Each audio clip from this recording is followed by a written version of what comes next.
shooter game is always popular, even in traditional gaming platform like console, PC, and it's actually happening in the VR gaming space. And then our new game is something different.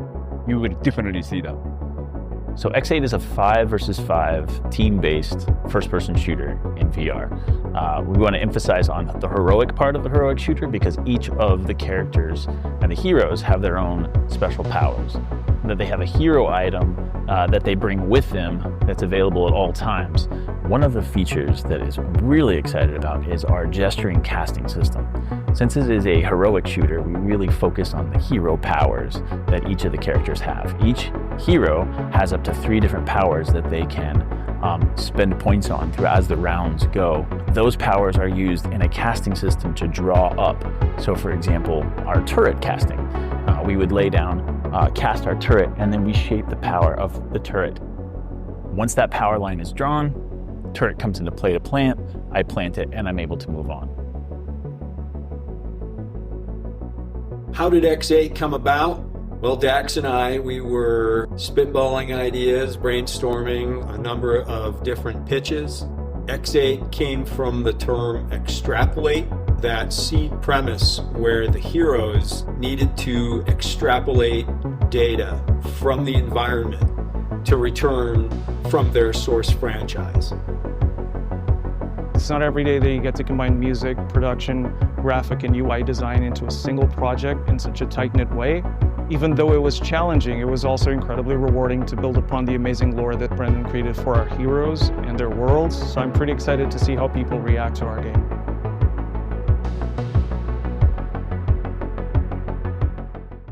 Hello everyone. Thanks for joining us for the X8 pre-launch showcase video. I'm Nogi. I'm co-founder of the Thirdverse and executive producer of the X8.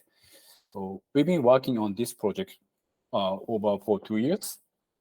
And since we announced this game last September, we've been actively testing with content creator and the eSports teams and hosted closed beta test twice and to push the game up with a lot of feedback.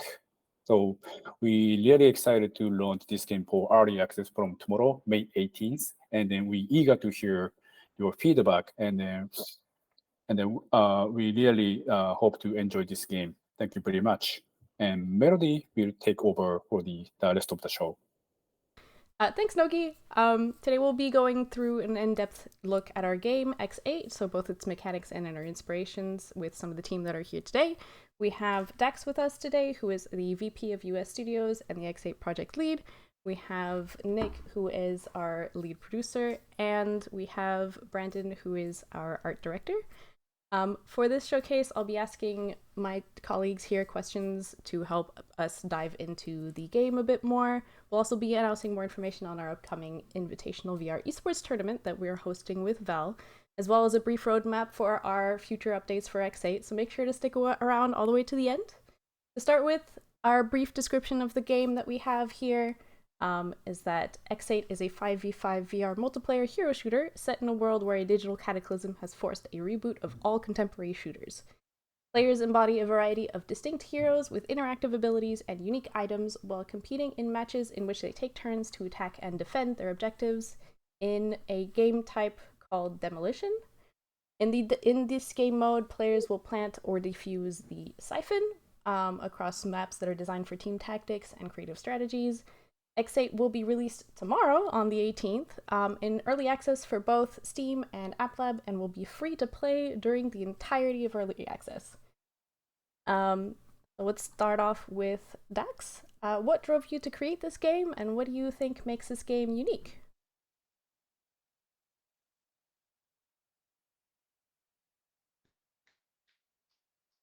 All right, I'm gonna stop. Yeah. That's how it always goes, right? Thanks, Melody. Many of our core developers here, we've all loved first-person shooters, particularly the evolving heroic shooter, games like Overwatch and Valorant, Apex Legends. So our goal is to really put that style of gameplay in a VR space. That's been kind of our dream for quite some time. just to bring players this experience that would be similar into heroic shooters, but adding our own kind of interactive VR strategic twist. We want to give the players a feeling that they're actually kind of casting or creating abilities to activate rather than just simply clicking a keyboard to activate a skill. So not only do you want to like physically aim to shoot weapons, but you want to be able to actually throw stuff. You want to be able to swing a sword or throw a knife, scoring that way versus just, you know, I feel like it's much more visceral than just simply pressing a button and watching an interaction on a 2D flat screen. So that's really kind of the main part of what we feel is unique about this.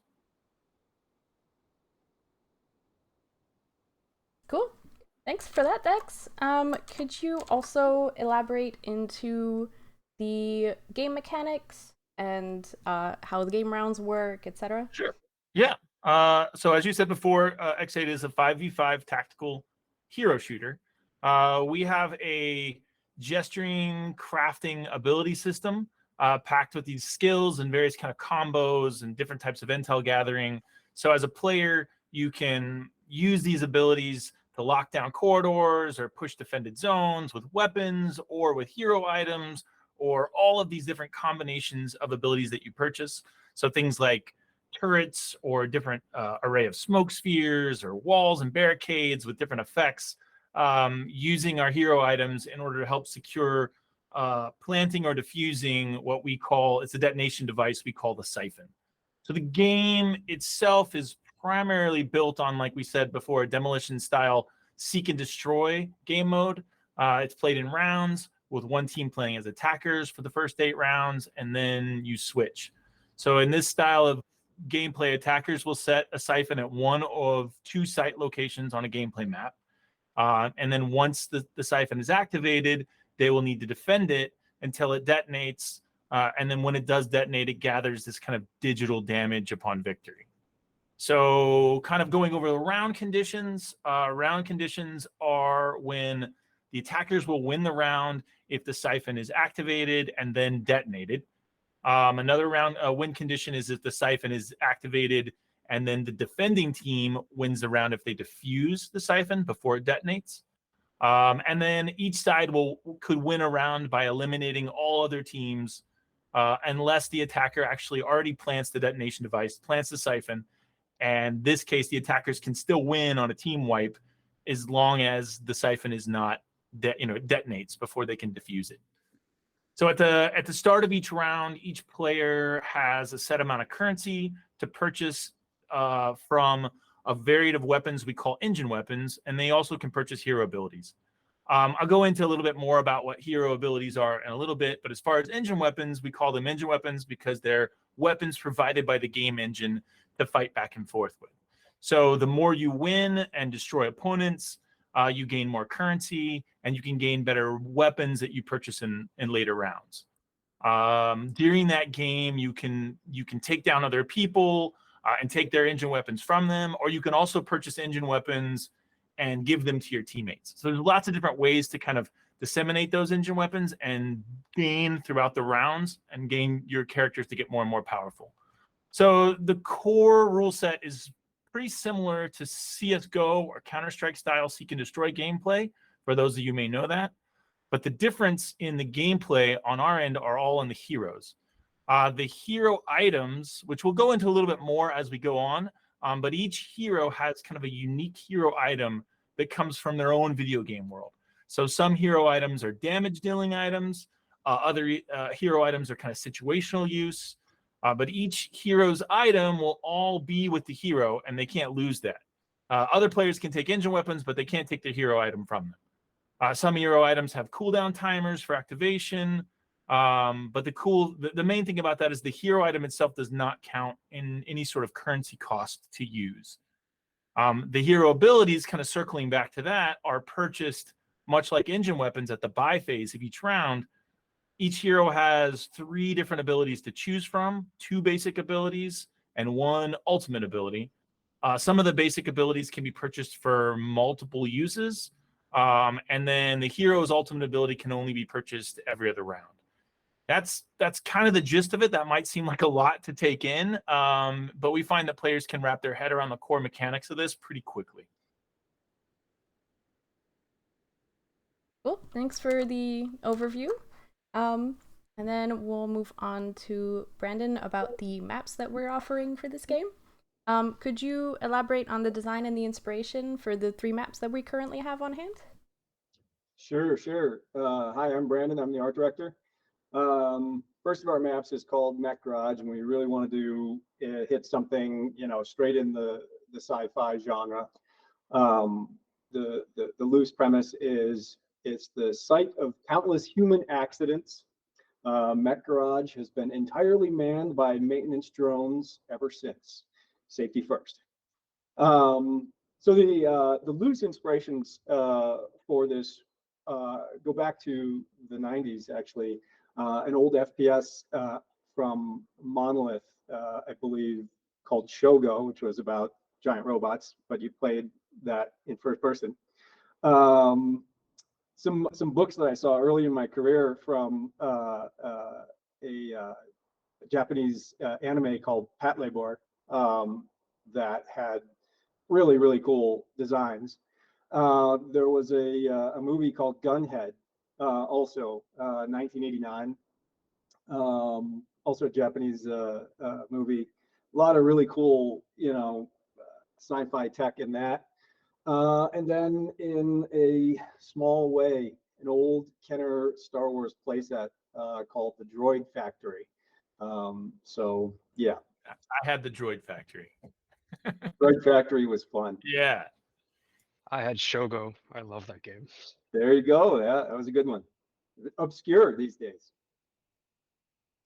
Let's see. Moving on. Let's see. Our second one is Plaza Utopia. So, yeah, a vision of the future. Let's see. The slogan is enhance your calm and maintain orderly thoughts during your stay in Plaza Utopia, your city of the future. So yeah, very Logan's Run idea inspired.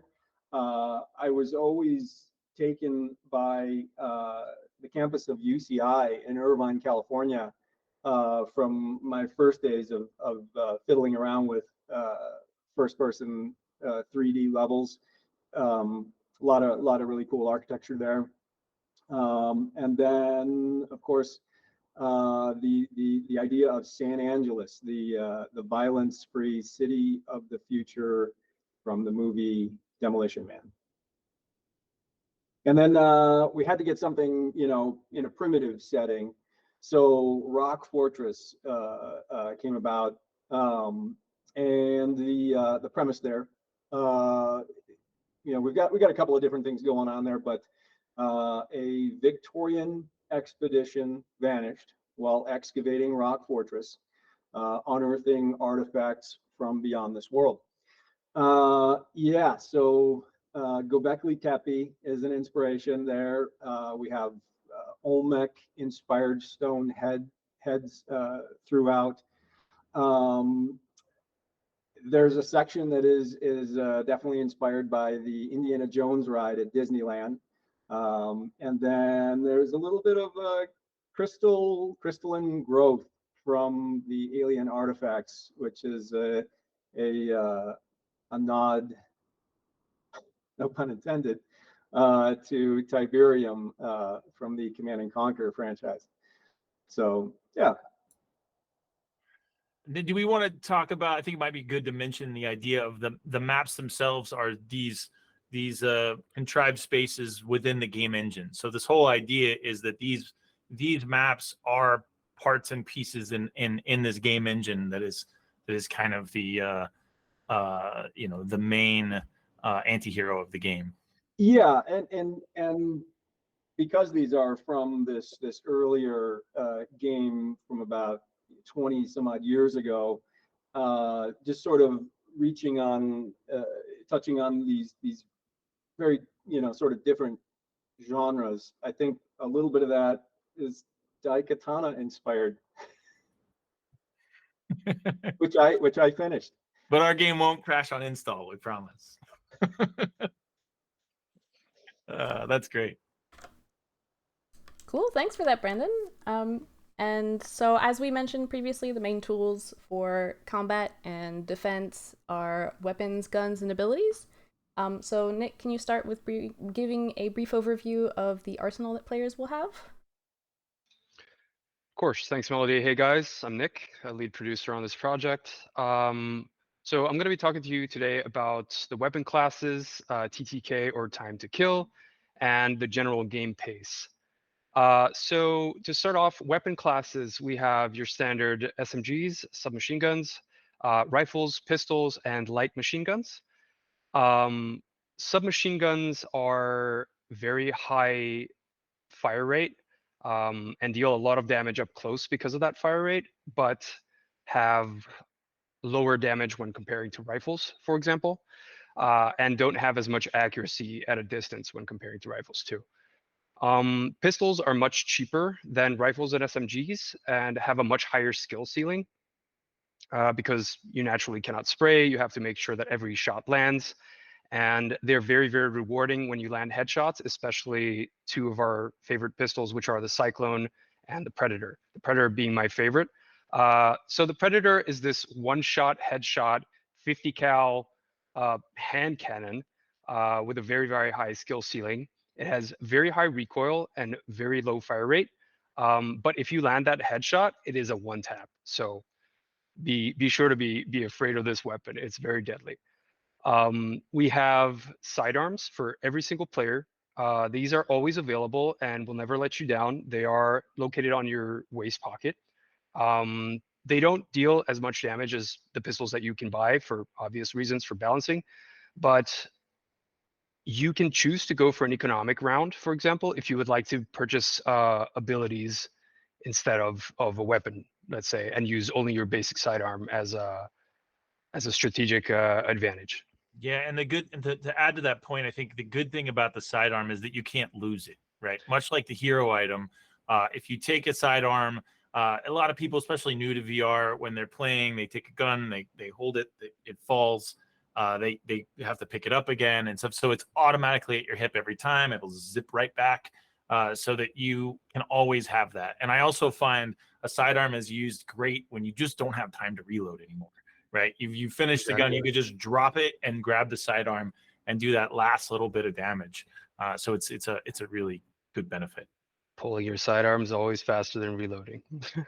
And in case you run out of bullets on your sidearm, you can always pull your very throwable knife.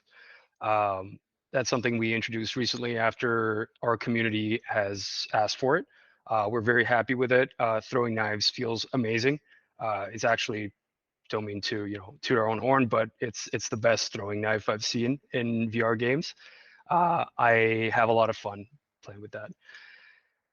Next up, I'm going to talk about the TTK or time to kill.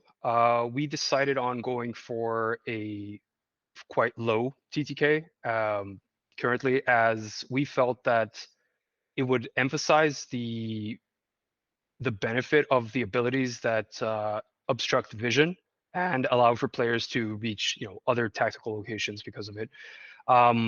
We also like it a lot because it allows for clutch 1v5 situations. So for example, you're the last person in your team, you have a very high powered rifle. It is very possible to kill all 5 players on your own if you're good enough. We really enjoy to watch that. It's amazing experience when spectated as well.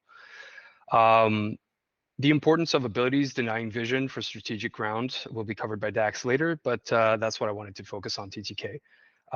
We feel that the game's pace is much faster when the TTK is low. It's very reaction-based, but also very tactical. And that also ties into my next point, which I wanted to talk about, which is the game's pace. The game's pace is very interesting. It's very stop, run, take cover, aim, shoot, peek around corners. It's very tactical based, and it's very, very interesting how it plays because of our player state system. What this is basically the players, when they pick up a weapon, they have a reticle in world space, and this is quite unique to VR shooters. This reticle in world space changes to a dot when players aim through their iron sights. What this does is it reduces player weapon recoil, increases their accuracy, but it places them in a state of combat walking only. What this means is that players cannot sprint while they're in aim down sights. By the It's way, like when you have aim down sights, it's almost like you have an automatic laser pointer. laser right? pointer. Without And without the laser effect, you just get the dot where you know that it's going to be, and that allows you, it really helps you in kind of dialing in where that. But that also prevents you from moving fast too, right? Right. And we also have a situation where players do not strafe as fast as they sprint forward. We didn't really want to have that very fast jumping around, hopping, strafing that you would see in other similar titles. We feel that slowly peeking around corners, being tactical while still maintaining a very fast-paced gameplay is what we're aiming for the most.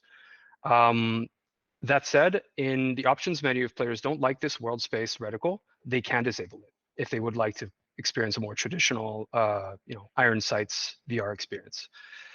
Yeah, that's pretty much all I got on weapons and the movement systems. Back to you, Melody. Thank you, everyone. Thanks, Nick. Okay, so moving on, we have one of the most unique mechanics that I think we have, which is our ability system. The abilities that a player has is directly tied to the heroes they choose to play as. So that's always fun to mess around with and investigate. Dax, could you explain how X8 handles abilities and how the team decided on this mechanic in particular? Sure. Yeah, we can go over a couple of different things about abilities. Abilities themselves, I think I covered a little bit on the basic abilities and the ultimate abilities. But instead of just, like you said, just hitting a button and activating that abilities, once you purchase them in the buy round, you need to, in a sense, kind of cast them. And I think you see this in our trailer and activate where an icon will appear for the player. The player then has to activate and touch all those points in order for it to come to an aim state. When that comes to an aim state, you're able to then use the ability. There's also some cool mechanics where if you want to make those reactive, you can move that into an aim state and then click down on the stick and bank it to your wrist. So you have that ability ready to go automatically. So if someone is attacking you or you need to have a reactive ability, you can click and then aim and then go. So it's a very quick back and forth. We do find that players will get better at doing abilities, and really good players will not even have to look. They're just doing the casting kind of on motor skills alone. So, when I think that goes back to this idea of how abilities work and how they work with other players. We found through the beta tests that players, when they first kind of play X8 for the first maybe few games or so, depending upon how familiar they are with first-person shooters, they usually pick up weapons first. They get familiar with the weapons, get comfortable with how weapons work, and like many VR shooters, they're very much like weapon simulations. You eject a magazine, you insert magazine, you rack the weapon, you load ammo into the chamber. There's a lot to take in there in and of itself with weapons. So they get the feel and sense of weapons and weapon play, and once they're comfortable with that, they start experimenting either with the player's hero item, like we said, and we'll go over those a little bit more. But some hero items can be damage dealing, some can be situational, some are shields, others are swords. But they start using the hero item, or they'll use single separated abilities in rounds to kind of figure out what their use cases are, right? Oh, okay, this particular thing has a flashbang grenade, so I can throw that flashbang grenade and then whip it around a corner and to activate to kind of help blind other opponents, and then I can run in with a weapon or a sword. After they get familiar with like one particular hero dialed in and a particular ability that they're using on each situation, we start noticing them using those for the different outcomes that they want to achieve. And then that progresses into seeing players work kind of in conjunction with other heroes and other hero abilities to achieve this kind of common team goal. So an example for that is, like I said, we have a character named Shinya, and he has a sword hero item. He can couple his ultimate ability, which is a movement speed buff, this movement speed buff resets when he does a kill. And so he can then in conjunction use Sarai's ultimate ability, which is this kind of like deployable carried armor buff, right? So she creates this device. She can set it anywhere or she can toss it to another hero.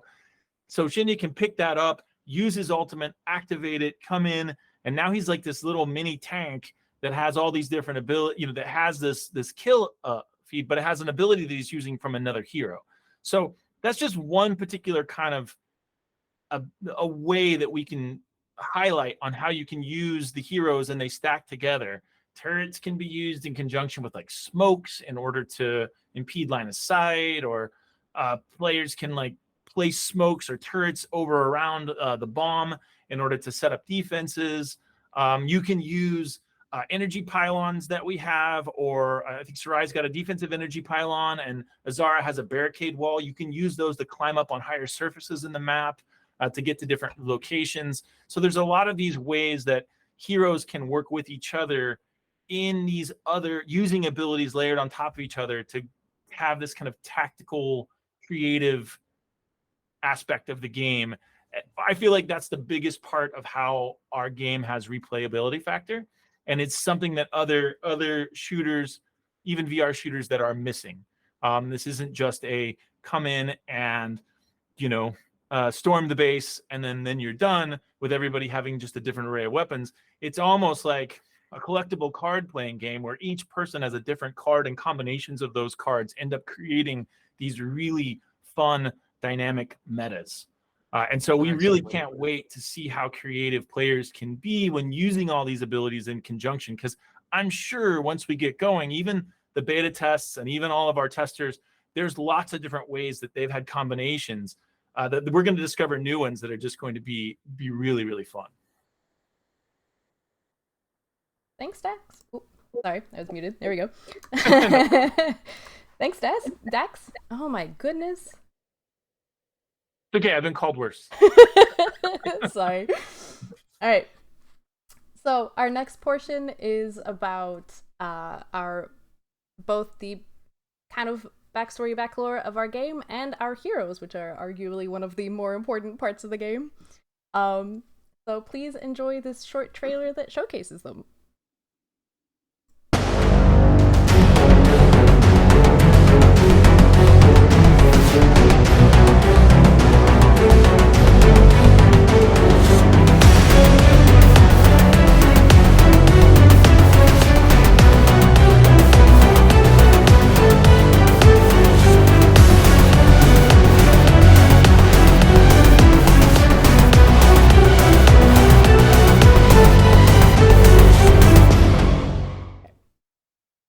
So I hope you guys liked the short little trailer we had for our heroes. Feel free to let us know what you think about them. So let's dive into them a little bit more specifically. And Brendan, could you give a brief overview of the lore of the game and of our heroes?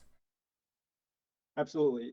Thank you, Melody. So our brief game lore overview is in the latter days of a Millennium era FPS.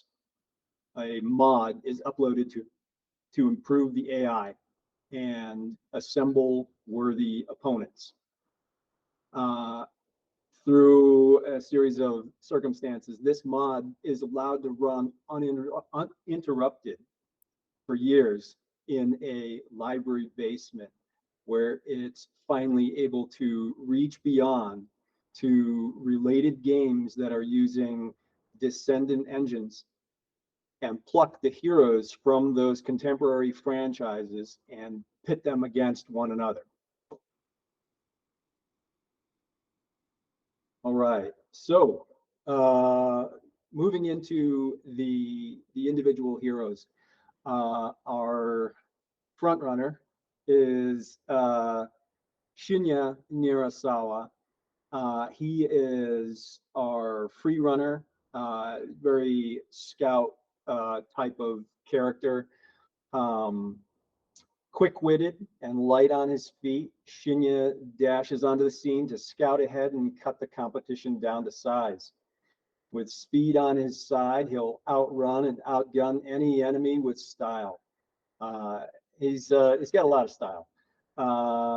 And he's got a really cool hero item, the electro blade that's called Quicksilver, which has a dual purpose. It's if you're into melee, this is the character to pick, but it can transition to a brief shield, and his abilities support, again, speed, and let's see, he has a blinding ability, and then let's see, the hyper instinct, which well, you'll have to find out. Yeah, I think I covered a little bit of that. Where his speed boost kills. Yeah. All right. Next up is Sarai Lee. She is our engineer, our support class character, our augmenter. A brilliant inventor, Sarai sets her team up for success with an ensemble of bioelectric gadgets. As an unmatched tactician, she brings out the full potential of her allies and leaves her enemies reeling in shock. Yeah. So she has a nanoblaster, which is used to heal other characters, repair turrets. She can even heal herself with it. And her abilities, she summoning turrets. If you were ever a fan of the engineer from the old Team Fortress games, which I was, yeah, building turrets and playing that class will be for you. Yeah, Sarai is one of my favorite characters, just because I mean, we don't have classes, but if you would have hero classes, Sarai is a support character. Being able to heal other players, having a kind of an AoE disruptor buff to help against damage. I feel like I'm not as quick in my older days and in my twitching abilities with guns. So I can really do a lot of team support with healing and with support areas, and so I really like Sarai. Next up, we have our sort of sci-fi soldier character, Izara Sky. Planetary defender, Izara is always ready to hold down the fort. Her astral arsenal is designed to safeguard sites, bolster defenses, and keep enemies at bay. Very inspired by, Doom Marine, Samus, from Metroid. Little Metroid, Master Chief Gears in of War, there. armor. We wanted Definitely. to do something, different with, hence the prismatic armor. But yeah, she has a very robust shield. Let's see, Ether Cloud and Hotspot, very protective support character. Very tanky, I think I would say, yeah. in some ways, without calling it a tanking class. The ability to be the one on point to soak up a lot of the damage is Izara. And I also find for people who want to try the game that are a little newer to this style of play, it's a good first character to try. Although it does have a lot of really good players have been playing with it very, very well. Just because she has a lot of defensive abilities and a lot of having a shield, having it's a good intro character to kind of get a good feel for to learn. Mm-hmm. Yeah, I wanted to mention that if you use a shield with a weapon in your hands, you can't shoot through the shield, right? With your weapon, that'll block it. So a lot of players in closed beta, what they were doing were they were grabbing the knife and charging people with a knife and a shield, which ended up with some really hilarious situations. To tie what Dax was saying, yeah, it works out to tie well. what Dax was saying as well. For new players, it's great if you pick up something like an SMG, which works really nice with one hand, or a pistol with that shield that works super well. Something like a rifle or a light machine gun wouldn't work as well because, you know, It would be all over the place. right. It'll spray all over the place. So we have this dual wielding system that, you know, is very important for heavier weapons to be used. Yeah. All right. Next up is Jaguar, Juan Gutierrez, who is our sergeant, and we stopped short of giving him a rocket jump ability, but very inspired soldier character class. A seasoned commander on the battlefield, Jaguar deploys an array of aggressive tools to give his team the upper hand. His high-pressure play style excels at forcing his way in and forcing enemies out. So he's got a really cool gun. It's called the Wildcat EM R3, which is a experimental rail gun that has a pretty cool VR, charge up handle, fire an explosive energy blast. And to help understand that gun is his hero item, right? So that's the thing that he can't use. He can still pick up engine weapons, like everyone can do that, but that is the item that he uses. So his only two of the heroes have offensive capability items: Shinya's sword, and Juan's giant gun. It is the most powerful gun in the game, but it does take a while to charge. So you really have to time it quite well to get it down. But we've seen some times where it's well placed and it's taken out, 3 or 4 guys at one time. And then, of course, he has a very effective offensive turret and a couple of really cool grenades. So definitely a lot of fun to play that character. All right, let's see. Let's move to our tactical exorcist, who goes by the name Vesper, Isaac. Who doesn't want a tactical exorcist, right? That's what we should have called him. That was amazing. Officially, he's our occultist. But let's see. Sorcerer of Nightfall, Vesper lurks in the shadows and strikes his targets from out of sight. His dark magic shrouds the arena and reveals his enemy's worst fears. So we gave him a book as his hero item.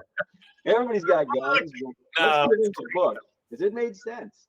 Yeah. It's obviously a little Necronomicon inspired, a little Cthulhu lurking in the background. But he's got some cool abilities that the eyeball is just very eerie, and then that the massive projectile. Let's see, that's Inferno. Pretty flashy, but I think a lot of the players were having fun with this. Yeah, character. he's definitely our if you like casting abilities and you're really into abilities, he's the number one choice, I would think. His all kind of seeing eye is used. It's a 2-target 2-map point system, so lots of times one guy who plays Vesper will run over to the other side, set that eye, and that eye provides a lookout to see if the team is coming over and planning the Syphon on the other site. So he's back and forth in what he does, but he has this amazing projectile that if you know where the players are, it passes through all walls and it really destroys everybody. You can get kills on just knowing kind of where they're at. So if you like the ability system, if you're really good at casting, he's definitely he's my second favorite character, I would say.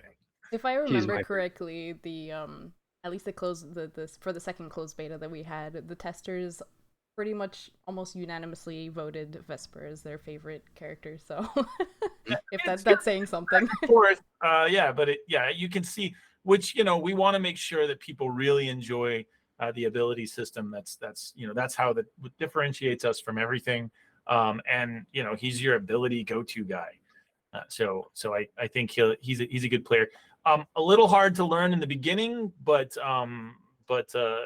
easy to jump in. I'm the type of person when I play, I'll grab full range of abilities first, and then I'll be like, oh, what gun can I afford after that? So I tend to like to play Vesper when it comes to that, because at least I've got in my opinion, the best arsenal on that side. All right, next up is our intergalactic agent Nyx, short for Onyx Umbra. She weaves a web of traps and surveillance to ambush enemies and alert her allies. With eyes on the ground and up above, no secrets stay hidden long.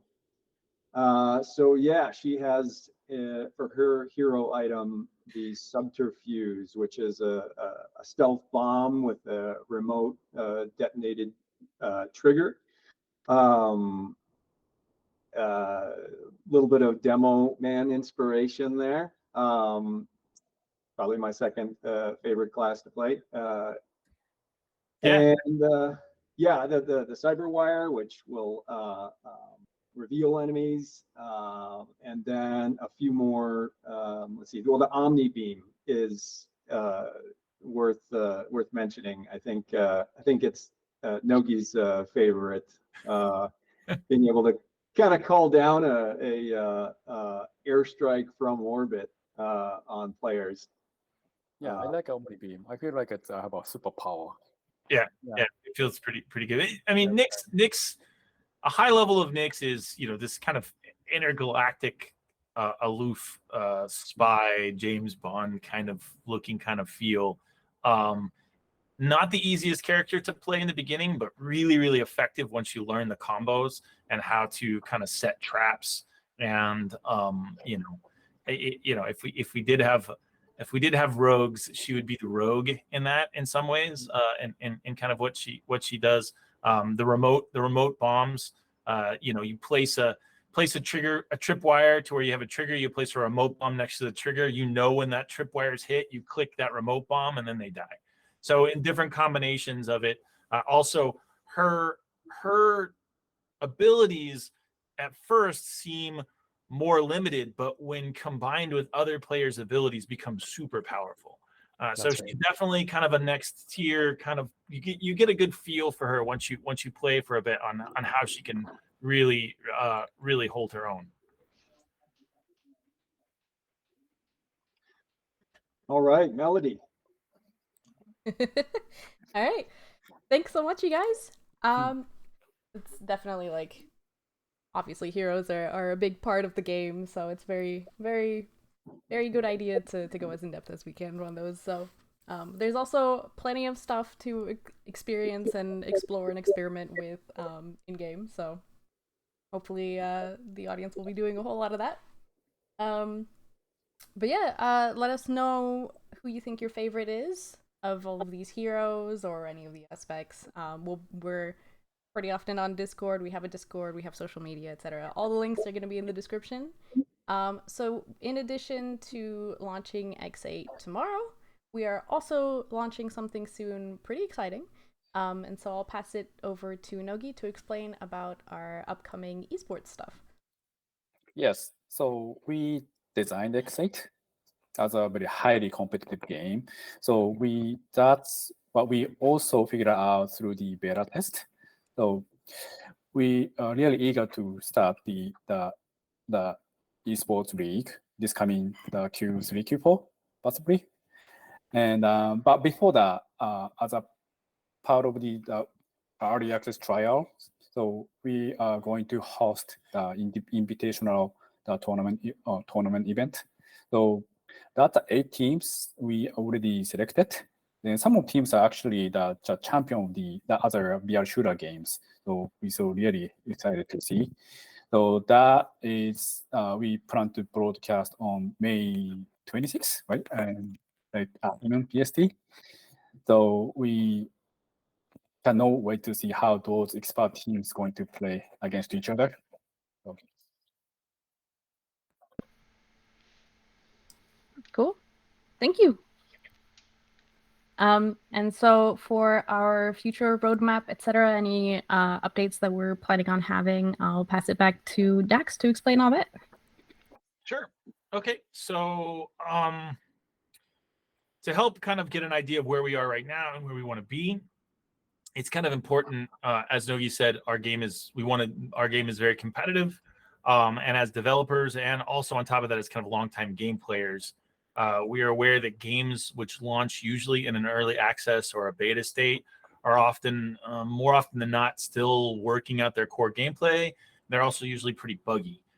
We wanted to make sure that our early access was not in this state at all.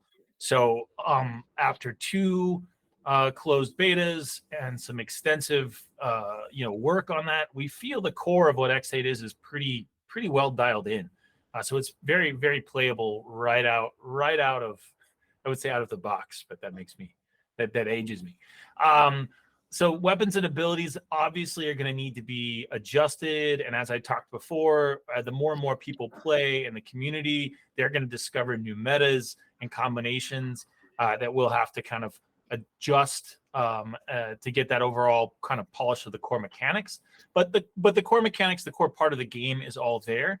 Now what we're doing at this stage is we're putting together kind of all of these critical tools that build community around the gameplay mechanics. So some of those are forward-facing systems that are pretty obvious, and I'll kind of go over what we're looking at.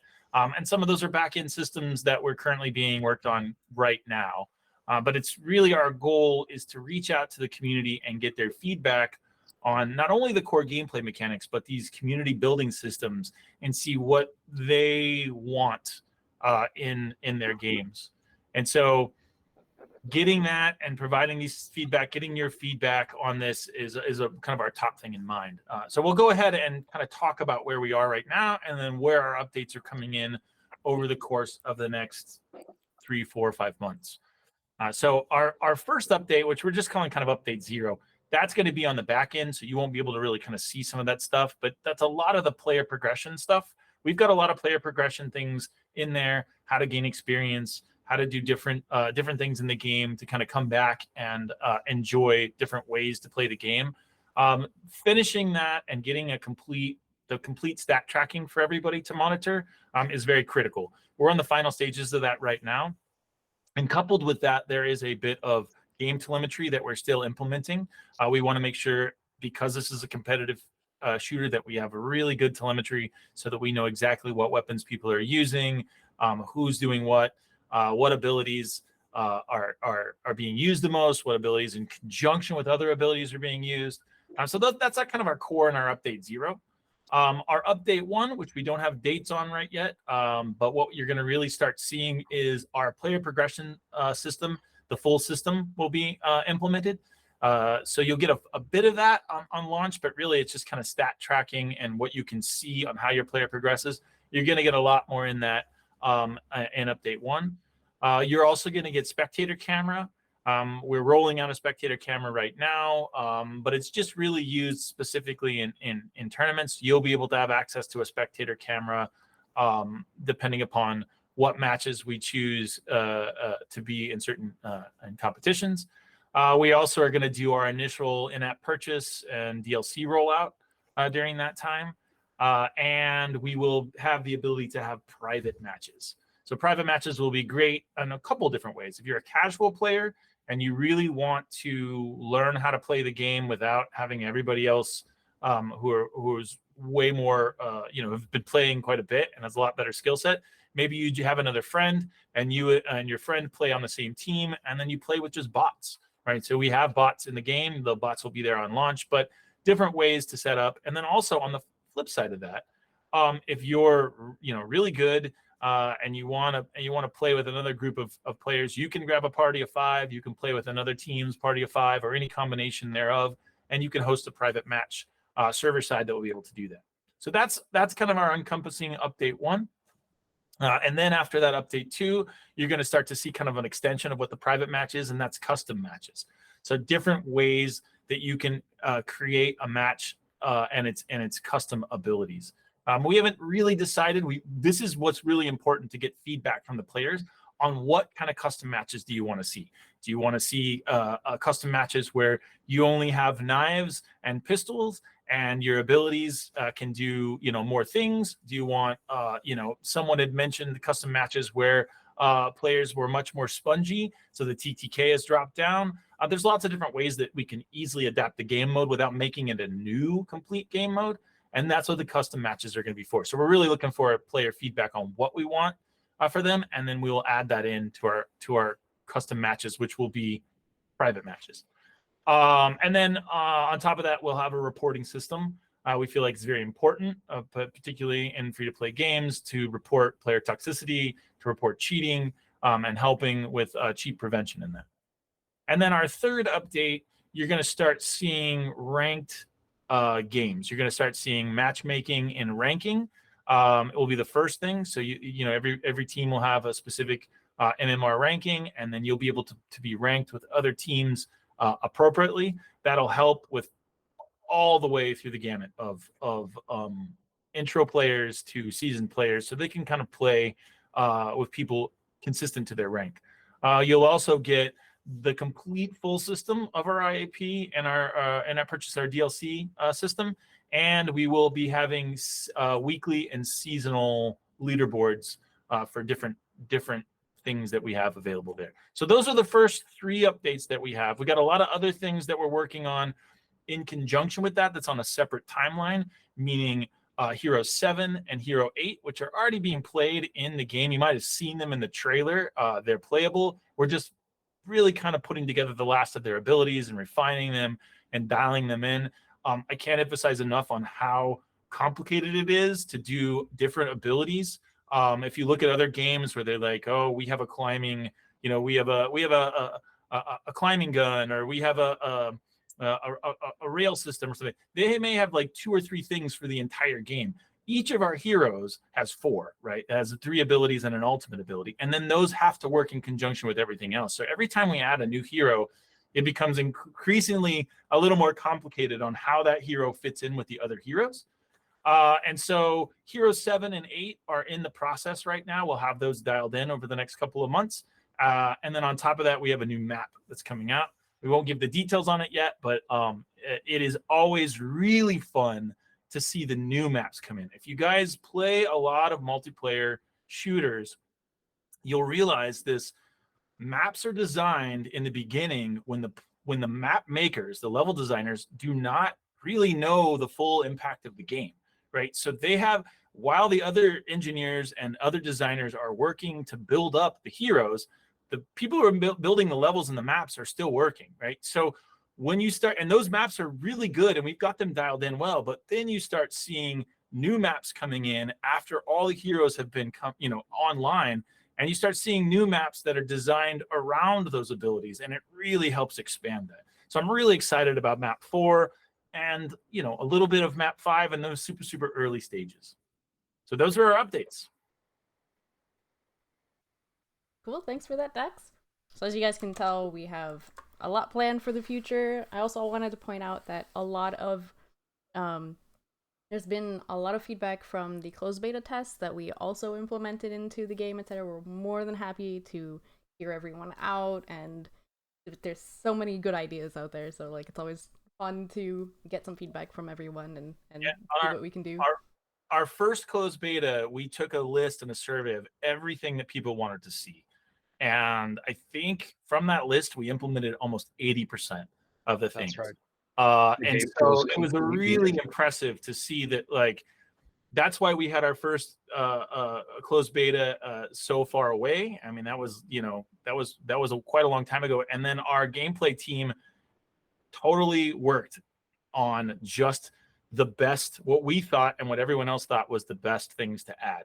So you've got a lot of things in there, and we continue to do that. We have a full gameplay team that is going to be working on what people want. They've already talked about, these are the hero abilities I would like to see for the next heroes. Keep those coming in. We want to make the heroes that you want to play, and that's what's really going to build this. Yep. So that's about all we have for everyone. Thank you guys for joining us, and hope you guys enjoyed all of the information we had and learning more about X8 and all. We hope that you'll join us in celebrating the early access tomorrow on the 18th. It is going to be on Steam and App Lab early access. You can find those links in the description. You can also find all of our social links in the description. We also have a Discord server at discord.gg/x8vr. Also in the description. We're pretty much there daily. Happy to talk to people, and we'll have feedback sections for you guys to put in your ideas and stuff like that. And yeah, I think that's about it from us. And I don't know if anyone else wants to throw in a closing comment here. Good job, Melody. Thanks. Thanks, everybody. Yeah, thank you very much. Thanks all. It's been a Thank you, pleasure. everybody. Yeah, thank you. And hopefully we see you tomorrow and in the Discord and hopefully far in the future. See you guys. Bye.